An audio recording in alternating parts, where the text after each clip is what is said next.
పల్నాడు జిల్లా నరసరావుపేట పట్టణంలో నవయుగ function hall నందు పల్నాడు జిల్లా తెలుగుదేశం పార్టీ అధ్యక్షులు కొమ్మలపాటి శ్రీధర్ అధ్యక్షతన పట్టభద్రుల ఎమ్మెల్సీ ఎలక్షన్ కూటమి కోఆర్డినేషన్ మీటింగ్ లో ఎన్డీఏ ఎమ్మెల్యేలు నాయకులు పాల్గొన్నారు. రాబోయే ఎమ్మెల్సీ ఎన్నికల్లో కూటమి అభ్యర్థి విజయంపై పార్టీ శ్రేణులకు దిశానిర్దేశం చేశారు.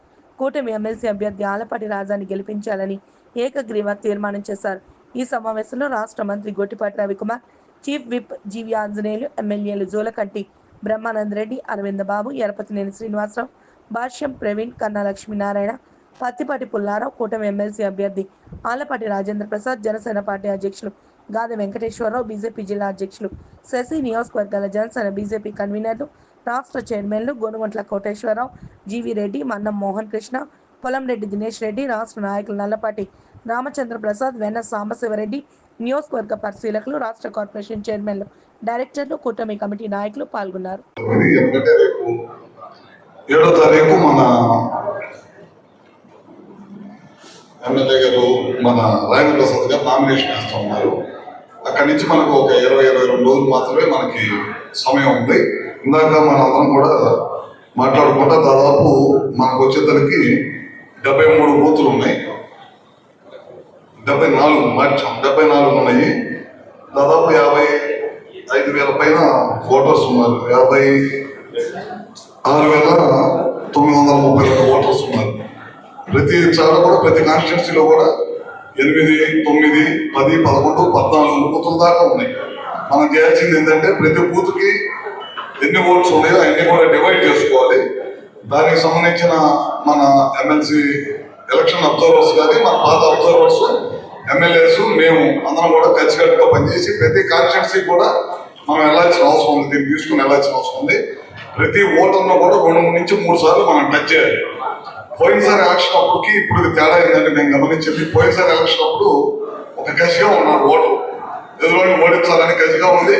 ఎక్కడున్నా సరే మనం టచ్ చేస్తే పరిగెత్తుకుంటూ వచ్చారు. ఇప్పుడు ఓటర్ కసిగా లేడని కదా దాన్ని పెట్టి చెప్తాం. ఓటర్ ఏంటంటే మెయిన్ ఎలక్షన్ అయిపోయింది కదా, మేము దాన్ని పనిచేసాం కదా అని కొద్దిగా అలసత్వం ఉండొచ్చు. అలసత్వాన్ని వీడి మనం టచ్ చేసి వాళ్ళని తీసుకురావాలి. కొంతమంది బెంగళూరులో ఉండొచ్చు, హైదరాబాద్లో ఉండొచ్చు, లేకపోతే దగ్గర ఉన్న టౌన్స్లోకి వెళ్ళి ఉద్యోగాలు ఇచ్చే పని చేసుకోవడానికి వెళ్ళి ఉండొచ్చు. వాళ్ళందరం కూడా తీసుకొచ్చి ఈసారి ఎలక్షన్కి ఓటర్స్ని ఓటు బూతుల దగ్గర తీసుకురావడం అనేది కూడా చాలా వెరీ ఇంపార్టెంట్. తీసుకురావడం తీసుకొస్తే ఓటు మనకే పడుతుంది. ఎట్టి పరిస్థితుల్లో వాళ్ళు తీసుకురావడం అనేది మెయిన్ ఇంపార్టెంట్. ఇంకా పుల్లారావు గారు వీళ్ళందరూ కూడా మధ్యలో మాట్లాడుతూ మనకి ఇంపార్టెంట్ పండుగ శివరాత్రి ముందు రోజు కనుక అందరినీ ప్లస్ ఏంటంటే థర్స్డే వస్తుంది కదండి, 27 థర్స్డే వస్తుంది. చాలా మంది గురువారం, చాలా మంది బయట ఉద్యోగాలు చేసుకుంటా శనివారం ఆదివారం అయితే పరిగెత్తుకుంటూ వస్తారు. కానీ థర్స్డే అయితే మా వర్కింగ్ డే అని చెప్పి కొద్దిగా ఇబ్బంది పడతా ఉంటారు. పండుగ ఉంది కాబట్టి ఆ పండుగ సెలవు కూడా ఉంటుంది కాబట్టి ఎట్లా గట్టా మనల్ని తీసుకొచ్చుకొని ఓటు వేయించుకోవడం అనేది వెరీ ఇంపార్టెంట్. దాన్ని వాళ్ళు తీసుకోవాలి. ఇందాక మన వాళ్ళు ఒక చిన్న కాగితం మీద రాశారు ఓటు వేసే విధానం. మనం రోమన్ నెంబర్ వేయటం ఇవన్నీ కూడా అవసరం లేదు. మనకి స్ట్రైట్ గా నిలువు గీత పెడితే బాగుంటుంది. మనం రోమన్ నెంబర్ వేయటం అయ్యి మళ్ళీ మనకి 2 రకాలుగా చెప్పినప్పుడు కన్ఫ్యూజ్ అవుతారు. ఏమి లేదు, పెన్ను తీసుకొని నిలువుగా ఇట్లా కిందకి మన ఓటర్ పక్కనే ఆ పెన్సిల్ తోటి వాళ్ళు ఇచ్చే పెన్సిల్ తోటి ఒక గీత గీస్తే సరిపోయింది. భారీ మెజార్టీతో మనం గెలిపించుకోవాల్సిన అవసరం ఉంది. ఏ మాట్లాడాలని మాట్లాడుకోవాలంటే కొంచెం కెమెరాలు మన స్తబ్దతగా ఉన్నమాట వాస్తవం. ఇప్పటి నుండి మనం హై స్పీడ్లో భారీ మెజార్టీ దిశగా మనం ముందుకు వెళ్ళాలి. కారణం ఏంటంటే అవతల పోటీ చేసే అభ్యర్థికి వెనకాల నుండి వైసీపీ సపోర్ట్ గట్టిగా ఉన్న విషయం తెలిసిందే. గతంలో అతను గ్రాడ్యుయేట్స్ ఎమ్మెల్సీగా అలాగే టీచర్స్ ఎమ్మెల్సీగా గెలిచినటువంటి అనుభవం అతనికి ఉంది. ఏదైనా పెద్దలు సామాన్ చెప్పారు, చిన్నబాబు అనే పెద్ద ఖర్చు కొట్టమని. అందుకోసం ఖచ్చితంగా ఎన్డీఏ అభ్యర్థులందరూ కూడా సమన్వయంగా పనిచేసి మన ఆలపాటి రాజేంద్ర ప్రసాద్ గారిని భారీ మెజారిటీతో గెలిపించుకోవాల్సిన బాధ్యత మన మీద ఉంది. ఇందాక మిత్రులు జనసేన జిల్లా అధ్యక్షుడు వెంకటేశ్వర గారు చెప్తూ మా మిత్రపక్షాలకు కొద్దిగా ప్రాధాన్యత ఇమ్మన్నారు. కొద్దిగా కాదండి, భారీగా ప్రాధాన్యత ఇస్తాం. స్పష్టంగా చెప్తున్నాం. మేము ఎమ్మెల్యేలుగా మీ అందరి సహకారంతో గెలిచాం, మిత్రపక్షాల సహకారంతో గెలిచాం. ఎన్డీఏలో ఉన్నటువంటి జనసేన బీజేపీ నాయకులు కూడా సమన్వయంతో కలుపుకొని పనిచేస్తాం. మన క్యాడర్ మీ క్యాడర్కి ఎప్పుడైనా పని ఉంటే మన క్యాడర్గా భావించి పనిచేస్తాం. అందులో ఎక్కడ సందేహం లేదు, రాజీ లేదని కూడా చాలా స్పష్టంగా మనం చేస్తున్నా. ఇప్పుడు చంద్రబాబు గారు వచ్చిన తర్వాత, ఎన్డీఏ ప్రభుత్వం వచ్చిన తర్వాతనే 4 లక్షల కోట్ల పైగా పెట్టుబడులు వచ్చినాయి. అంటే ఉద్యోగ అవకాశాలు, లక్షలాది ఉద్యోగ అవకాశాలు పెరిగి ఈరోజు రాష్ట్రంలో. అందుకు ఈరోజు గ్రాడ్యుయేట్ కోర్స్ అందరినీ కూడా మనం ప్రభావితం చేయాల్సినటువంటి అవసరం ఉంది. ప్రతి 4 రోజులకు రోజు ప్రతి ఓటర్ని మన కింద క్యాడర్ ఉన్నటువంటి నాయకులు కలవడం, అప్పుడప్పుడు మీటింగ్లు నిర్వహించడం, ఈ విధంగా అందరినీ కూడా చైతన్యపరచాల్సినటువంటి అవసరం ఉంది. నాన్ లోకల్ ఎవరైతే ఉంటారో వాళ్ళు కూడా వ్యూహాత్మకంగా వాళ్ళతో మధ్యలో మాట్లాడటం, టెలికాన్ఫరెన్స్లు ఒక్కొక్క జిల్లా పార్టీ అధ్యక్షులుగా జిల్లా పార్టీ నుండి అప్పుడప్పుడు టెలికాన్ఫరెన్స్ కూడా ఏర్పాటు చేస్తే ఆ నియోజకవర్గం ఆ నియోజకవర్గం ఎమ్మెల్సీ అభ్యర్థి అలాగే ఆ నియోజకవర్గ ఎమ్మెల్యే కూడా మాట్లాడడానికి అవకాశం ఉంది. మీ అందరికీ కూడా జగమెరిగిన బ్రాహ్మణుడికి జంజమేలు అన్నట్టుగా నేను కొత్తగా రాజకీయాలు చెప్పాల్సినటువంటి అవసరం లేదు అనే భావంతో కేవలం ఈ ఎన్నికలకే పరిమితై ఈ ఎన్నికల్లో మనం పనిచేసిన తీరు గత 6 నెలలుగా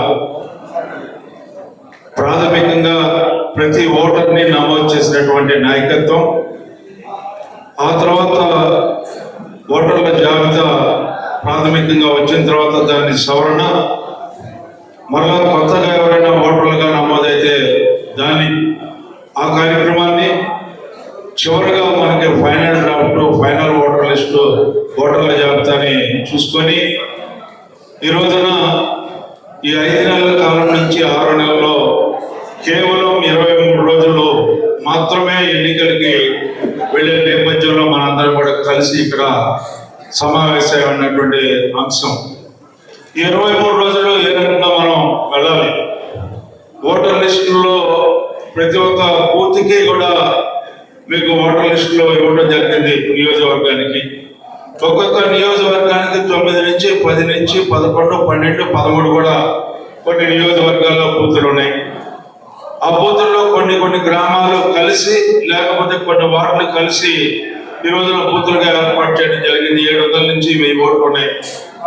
వీటిలన్నింటినీ కూడా మీరు ఒక్కసారి పరిగణలోకి తీసుకొని పరిశీలన చేసి ఈ ఓటు మనదా కాదా, ఈ ఓటు ఉందా లేదా, ఈ ఓటు యొక్క సమాచారాన్ని మీరు సేకరించినట్లయితే, ఆ సమాచారంతో పాటు వాళ్ళ యొక్క ఫోన్ నెంబర్ని మనం సేకరించినట్లయితే వాళ్ళకి కేంద్ర కార్యాలయం నుంచి కానీ లేకపోతే మన ఎమ్మెల్యే కార్యాలయం నుంచి కానీ లేకపోతే ఎమ్మెల్సీ కార్యాలయం నుంచి కానీ ఏ సందేశాన్నైనా ఇవ్వాలి అనుకుంటే ఆ సందేశాన్ని ఓటర్కి చేరేలాగా ఫేస్బుక్ లాగా లేకపోతే ఇన్స్టాగ్రామ్ లో కానీ వాట్సాప్ ద్వారా కానీ సోషల్ మీడియా ఒక కార్యక్రమం చేస్తే మనందరం కూడా ప్రతి ఒక్కరూ కూడా 30 మందికి ఒకరిని అబ్జర్వర్ గా పెట్టుకున్నటువంటి కార్యక్రమాన్ని మనం ముగించినట్లయితే ఆ అబ్జర్వర్ మీ యొక్క గ్రామ నాయకత్వంతో పాటు మండల నాయకత్వంతో పాటు శాసనసభ్యుల ద్వారా మరి ఆ యొక్క కార్యక్రమాన్ని 2 విడతలో 3 విడతలో పూర్తి చేసుకొని ఆ ఓటరు ఒకవేళ గ్రామంలో లేకపోయినట్లయితే